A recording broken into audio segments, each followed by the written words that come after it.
सुहानी ब्याह करके ससुराल आ चुकी थी।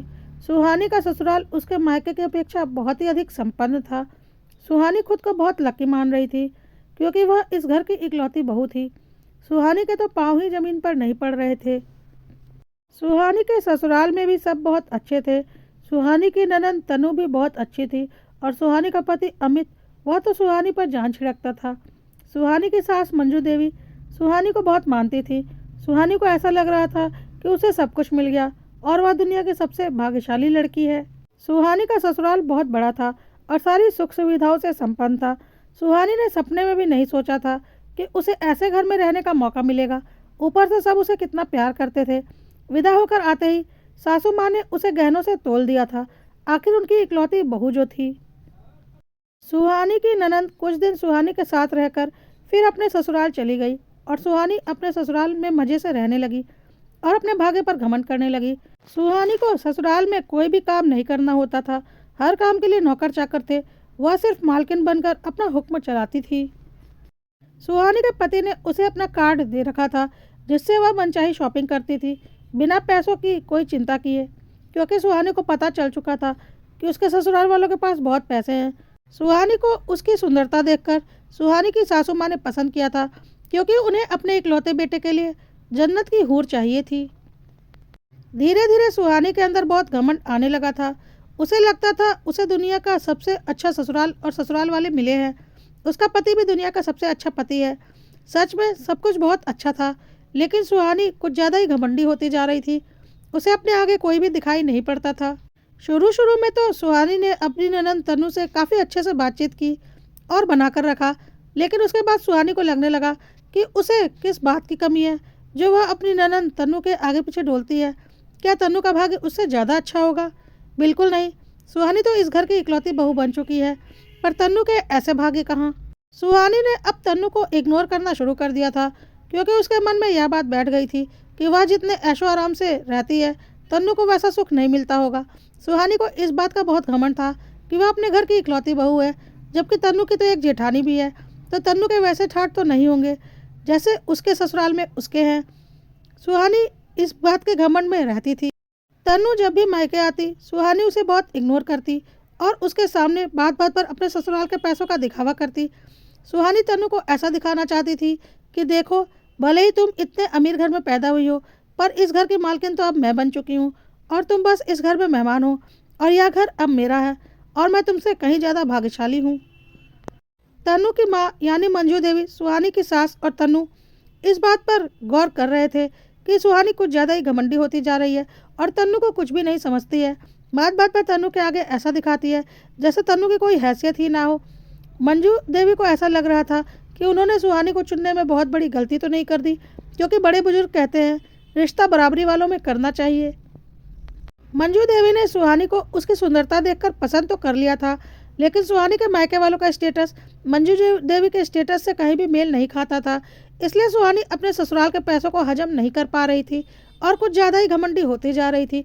इसलिए मंजू देवी को लगता था कि अपने स्टेटस की लड़की लानी चाहिए थी। सुहानी ने कभी इतने पैसे देखे नहीं, इसलिए वह पैसों के नशे में पागल हो गई है। अमित भी इस बात पर गौर कर रहा था कि सुहानी कुछ ज़्यादा ही घमंडी होती जा रही है। वह किसी को कुछ भी नहीं समझती थी और बहुत ही बदतमीजी से बात करती थी। उसकी वजह से अमित के घर में काफ़ी नौकर काम छोड़कर जा चुके थे, क्योंकि सुहानी को बोलने की बिल्कुल भी तमीज़ नहीं थी। अमित सुहानी को समझाता था कि पैसा होने से यह मतलब नहीं कि हम अपने संस्कारों को भूल जाएं, लेकिन सुहानी तो पैसों के घमंड में पागल हो चुकी थी और अपने आगे किसी को कुछ नहीं समझती थी। एक बार तन्नू अपनी जेठानी को लेकर अपने मायके आई हुई थी। तन्नू की जेठानी पहली बार तन्नू के मायके आई थी। सुहानी की सास मंजू देवी ने सुहानी और अमित से बोला, देखो, तन्नू अपनी जेठानी को लेकर पहली बार हमारे घर आई है। तुम लोग तुरंत जाकर तन्नू और उसकी जेठानी और उनके बच्चों के लिए कुछ कपड़े और खिलौने लेकर आओ, और हाँ, अपने स्टेटस के हिसाब से महंगे कपड़े और खिलौने लाना। सुहानी और अमित बाजार के लिए निकल पड़े। सुहानी तो इस घमंड में थी कि तन्नू की शादी उससे बड़े घर में नहीं हुई होगी। सुहानी ने ठीक ठाक से कपड़े और खिलौने ले लिए, पर बहुत अधिक महंगे कपड़े और खिलौने नहीं लिए, क्योंकि उसके हिसाब से बहुत ज़्यादा महंगे और कपड़े खिलौने देकर क्या करना। तन्नू और उसकी जेठानी की तो हैसियत उतने महंगे कपड़े और खिलौने की हो ही नहीं सकती। पता नहीं किस गुमान में जी रही थी सुहानी। जब सुहानी कपड़े और खिलौने लेकर आई तो सीधा तन्नू और उसकी जेठानी को पकड़ा दिए बिना अपनी सास को दिखाए। और इठलाती हुई अपने रूम में चली गई। तन्नू और उसकी जेठानी को बहुत ही अजीब लगा। तन्नू की जेठानी ने तो बोल भी दिया, तुम्हारी भाभी तो बहुत ही ज़्यादा घमंडी है। तन्नू क्या बोल सकती थी, चुपचाप सुन लिया। मंजू देवी को भी बहुत बुरा लगा और अमित को भी। तन्नू और उसकी जेठानी के जाने के बाद अमित ने सुहानी की अच्छी क्लास लगाई और बोला, तुम्हारी हिम्मत कैसे हुई तन्नू की और उसके जेठानी की बेइज्जती करने की? समझ क्या रखा है तुमने खुद को? लेकिन सुहानी को अमित की बातों से कोई फर्क नहीं पड़ा। अगले दिन तन्नू दोबारा अपने मायके आई और मंजू देवी से बोला, मम्मी इससे अच्छा तो आपने मुझे और मेरी जेठानी को कुछ दिया ही नहीं होता। ऐसे कपड़े और खिलौने, बहुत बेइज्जती हो गई मेरे ससुराल में। मेरे जेठानी और सासू माँ ने बातों बातों में मुझे काफ़ी कुछ सुना दिया। मंजू देवी ने बोला, अच्छा ऐसा क्या हो गया? तनु ने बोला, सुहानी भाभी ने जो कपड़े और खिलौने दिए थे ऐसे तो वो ख़राब नहीं थे, पर हाँ हमारी स्टेटस के हिसाब से तो नहीं थे। मंजू देवी ने बोला, अच्छा उसकी इतनी हिम्मत बढ़ गई है कि अब वह मेरी बेटी को देने के लिए भी सोच रही है। उसके मायके से पैसा मंगवा रही हूँ क्या? और मंजू देवी जिन्होंने आज तक सुहानी को कुछ भी नहीं बोला था बल्कि सर पर बैठा कर रखा था, उन्होंने सारा घर सर पर उठा लिया। सुहानी ने पहली बार मंजू देवी का ऐसा रूप देखा था।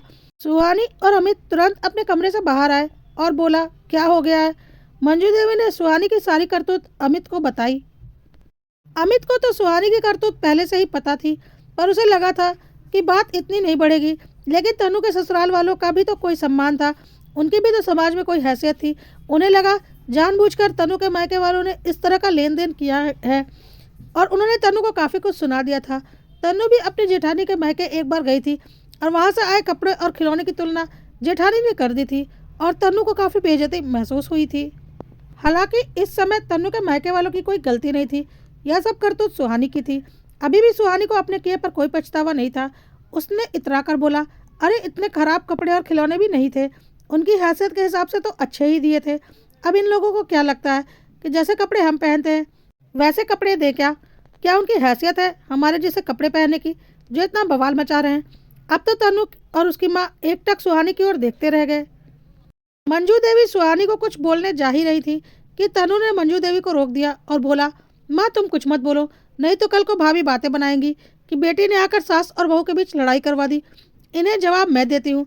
उसके बाद तनु ने सुहानी को बोलना शुरू किया, हाँ तो भाभी आप बहुत अमीर घर की बहू है ना, इसी बात का घमंड है ना आपको?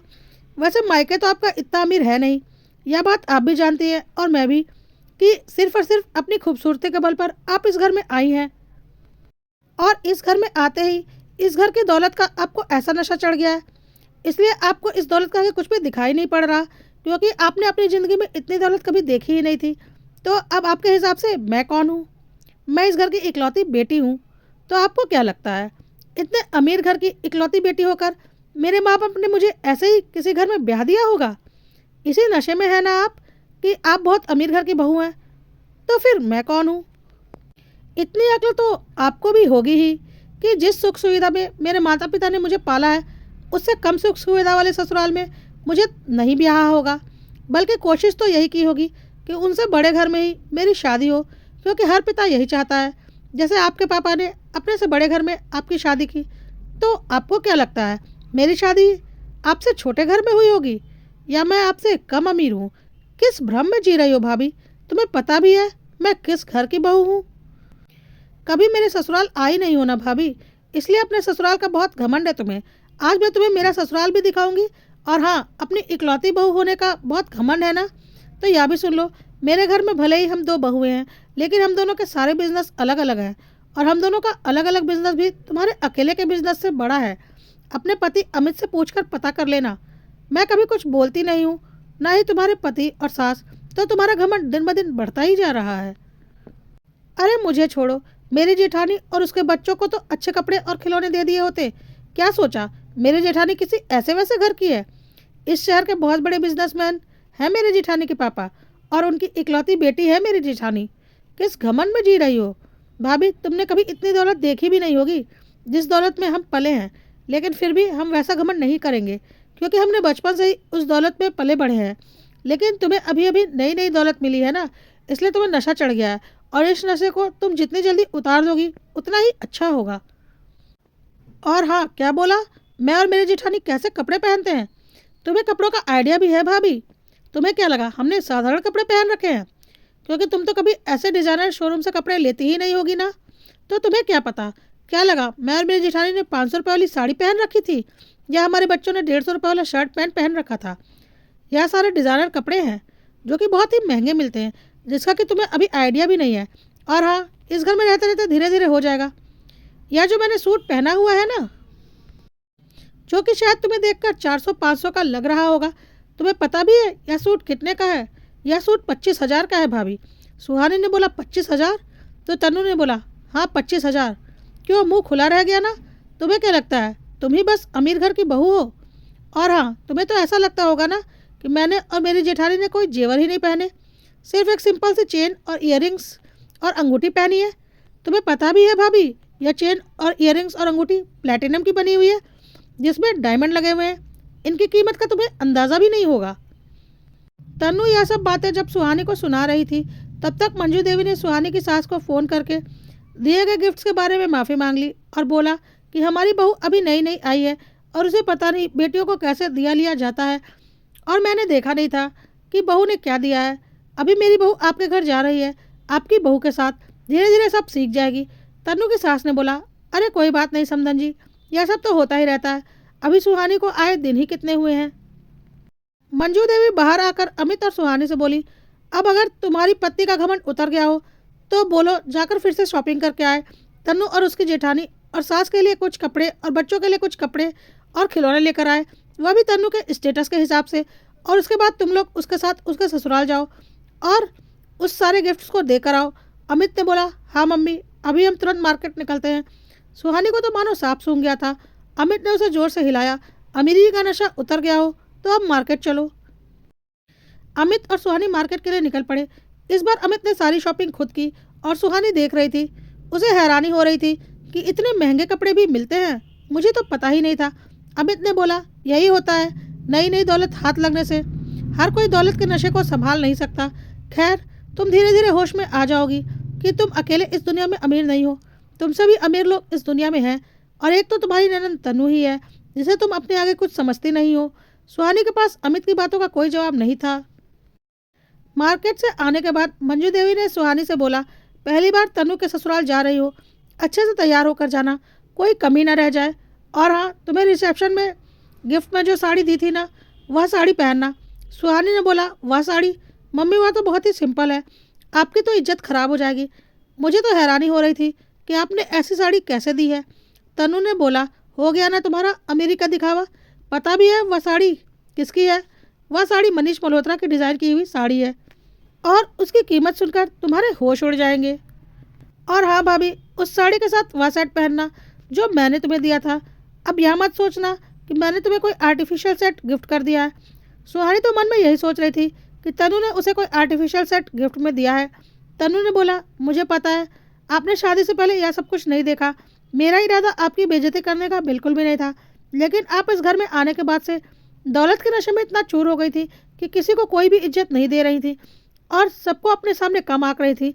आपका यह नशा उतारना बहुत ज़रूरी था। और हाँ, वह कोई आर्टिफिशियल सेट नहीं है, वह भी प्लेटिनम का सेट है जिसमें डायमंड्स लगे हुए हैं। कीमत कितनी है यह तो अपने सास या पति से पूछ लेना, क्योंकि गिफ्ट की कीमत नहीं बताई जाती। सुहानी के पास आज तन्नू की और मंजू देवी की बातों का कोई भी जवाब नहीं था और उसे अपने ऊपर बहुत शर्म आ रही थी। नई नई दौलत पाकर वह इतनी घमंडी हो गई थी कि दूसरों को तो छोड़ो, अपनी ननद को भी कुछ नहीं समझ रही थी अपने आगे। आज उसकी आंखों पर से अमेरी का चश्मा उतर चुका था और वह जल्दी से तैयार हो गई तन्नू के ससुराल जाने के लिए। तन्नू, अमित और सुहानी तीनों घर से बाहर निकले तन्नू के ससुराल जाने के लिए। अमित और सुहानी अपनी कार से जा रहे थे, तन्नू अपने ड्राइवर के साथ आई थी। सुहानी ने आज तक तन्नू की गाड़ी नहीं देखी थी। सुहानी ने जब तन्नू की कार देखी तो उसके होश ही उड़ गए। कार को देखकर ही पता चल रहा था कि वह कितनी महंगी होगी। सुहानी को समझ में आ चुका था तन्नू उससे कहीं ज़्यादा अमीर है, जिसके आगे वह अमीर होने का दिखावा कर रही थी। और फिर वह तन्नू के ससुराल पहुंचे। तन्नू का ससुराल बाहर से देखकर ही सुहानी की आंखें चौंधिया गई। तन्नू अमित और सुहानी को लेकर अपने घर के अंदर गई। अंदर से तन्नू का घर देखकर सुहानी की तो आंखें पलक झपकना ही भूल गई। सुहानी का ससुराल तन्नू के ससुराल के आगे बहुत छोटा था, जिसे कि वह बहुत बड़ा समझ रही थी। उससे भी बड़ा और आलीशान घर हो सकता है, यह तो उसने कभी सोचा ही नहीं था। ऊपर से उसकी ननद का, जिसे वह अपने आगे कुछ समझती ही नहीं थी। तन्नू के ससुराल में तन्नू के जेठानी और सास ससुर ने सुहानी की बहुत आवभगत की। सुहानी को अपने किए पर बहुत पछतावा हो रहा था। सुहानी ने फिर से तन्नू के जेठानी और ससुराल वालों को गिफ्ट दिए। सुहानी जब जाने लगी तो तन्नू की सास ने सुहानी को भी गिफ्ट और लिफाफा पकड़ाया। सुहानी तन्नू के ससुराल से निकलकर वापस अपने ससुराल आ चुकी थी। सुहानी का दौलत का नशा पूरी तरह से टूट चुका था और उसके पैर वापस जमीन पर आ गए थे। सुहानी ने जब गिफ्ट खोलकर देखा तो एक बार फिर उसे जोर का झटका लगा। गिफ्ट में एक डायमंड का सेट था और जब लिफाफे खोल कर देखे तो उसमें 51,000 रुपये थे। तन्नू को समझ में आ चुका था कि दुनिया में वह अकेली अमीर घर की बहू नहीं, उससे भी ज़्यादा अमीर लोग हैं और उसका नशा पूरी तरह से उतर चुका था।